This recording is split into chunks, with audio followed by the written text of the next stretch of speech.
यह कहानी एक मां की है जिसने अपने सपनों को छोड़कर अपने परिवार को संवारा, लेकिन जब समाज ने उसके आत्मसम्मान और ज्ञान को चुनौती दी तो उसने हार नहीं मानी। उसने अपने संघर्ष से न केवल अपनी पहचान बनाई बल्कि अपने पति और बेटे के सपनों को भी पूरा किया और पूरे समाज को शिक्षा की रोशनी दिखाई। सुमित्रा बचपन से पढ़ाई लिखाई में बहुत तेज थी। वह हमेशा एक शिक्षिका बनना चाहती थी, लेकिन समाज और परिवार की जिम्मेदारियों के कारण उसे अपनी पढ़ाई छोड़नी पड़ी। शादी के बाद उसने पूरी तरह से अपने परिवार को समर्पित कर दिया। उसका पति राजेश एक अच्छा इंसान था जो अपना खुद का व्यापार शुरू करना चाहता था, लेकिन परिवार की जिम्मेदारियों के कारण वह भी अपने सपने को साकार नहीं कर सका। उसका बेटा आदित्य बहुत होशियार था और एक बड़ा अधिकारी बनने का सपना देखता था, लेकिन गांव में अच्छी शिक्षा की व्यवस्था न होने के कारण उसे कई कठिनाइयों का सामना करना पड़ रहा था। सुमित्रा अपने परिवार को आगे बढ़ते देखना चाहती थी, लेकिन जब भी उसने समाज में शिक्षा की बात उठाई, लोग उसे चुप करा देते। गांव में शिक्षा की स्थिति बहुत खराब थी। लोग यह मानते थे कि औरतों को सिर्फ घर संभालना चाहिए और शिक्षा की बातें करना उनका काम नहीं। एक दिन गांव में एक सभा हुई जहां सुमित्रा ने हिम्मत जुटाकर कहा, अगर हमारे बच्चे और हमारी पीढ़ी शिक्षित होगी तो हमारा गांव भी आगे बढ़ेगा। लेकिन गांव के प्रभावशाली लोग, खासकर सरपंच और उसके समर्थक, उसे चुप कराने लगे।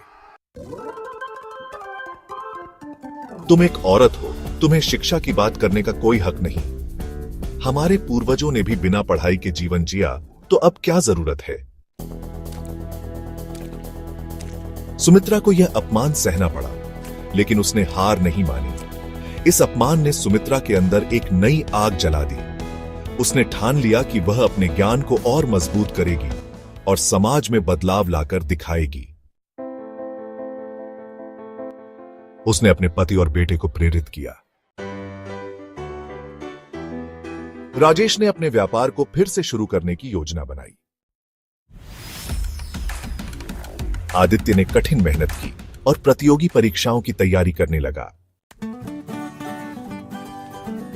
सुमित्रा ने खुद से पढ़ाई शुरू की और महिलाओं को शिक्षित करने का बीड़ा उठाया। धीरे धीरे गांव की कुछ महिलाएं भी उसके पास आने लगी। वे भी पढ़ना और अपने बच्चों को पढ़ाना चाहती थीं।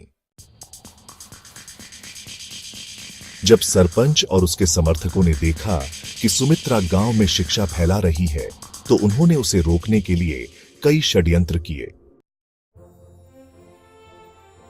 गांव में अफवाहें फैलाई गईं कि सुमित्रा गांव की परंपराओं को नष्ट कर रही है। कुछ असामाजिक तत्वों ने उसे डराने की कोशिश की। उसके परिवार पर आर्थिक दबाव डालने की कोशिश की गई। लेकिन इस बार न सुमित्रा डरी और न ही उसका परिवार। आदित्य ने अपने गांव के युवाओं को संगठित किया और गांव के बच्चों को मुफ्त में पढ़ाने का फैसला किया। राजेश ने अपने व्यापार को बढ़ाकर सुमित्रा के मिशन में आर्थिक मदद देना शुरू किया। धीरे धीरे गांव के लोग समझने लगे कि शिक्षा से ही समाज आगे बढ़ सकता है। अब गांव की महिलाएं भी सुमित्रा के साथ आकर पढ़ने लगीं। गांव में फिर से एक सभा बुलाई गई जहां सुमित्रा और उसके परिवार को कटघरे में खड़ा किया गया। अगर गांव में शिक्षा इतनी जरूरी होती तो हमारे पूर्वज भी पढ़े लिखे होते। इस बार सुमित्रा ने मजबूती से जवाब दिया, अगर शिक्षा जरूरी नहीं होती तो तुम्हारी संतानों को शहर में पढ़ने क्यों भेजा जाता? क्या शिक्षा सिर्फ अमीरों का हक है? अब गांव के लोग सोचने लगे। धीरे धीरे कई लोग सुमित्रा के समर्थन में आ गए। आज से गांव में हर बच्चे को शिक्षा मिलेगी, चाहे वह किसी भी वर्ग का हो।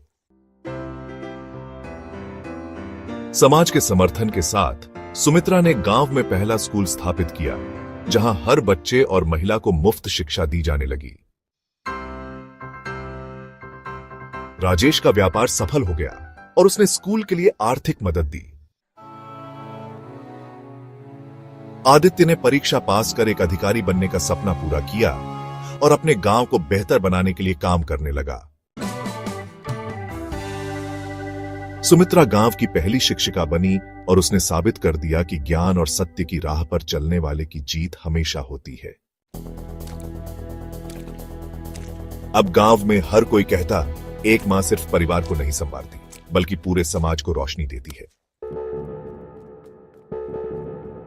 ज्ञान और सत्य की हमेशा जीत होती है। एक मां सिर्फ अपने परिवार की नहीं बल्कि पूरे समाज की नींव होती है। शिक्षा सबसे बड़ा हथियार है जो समाज को बदल सकता है। अगर परिवार एकजुट हो तो कोई भी मुश्किल रास्ता रोका नहीं जा सकता। जो सच्चाई और ज्ञान के मार्ग पर चलता है उसकी जीत निश्चित होती है। समाप्त।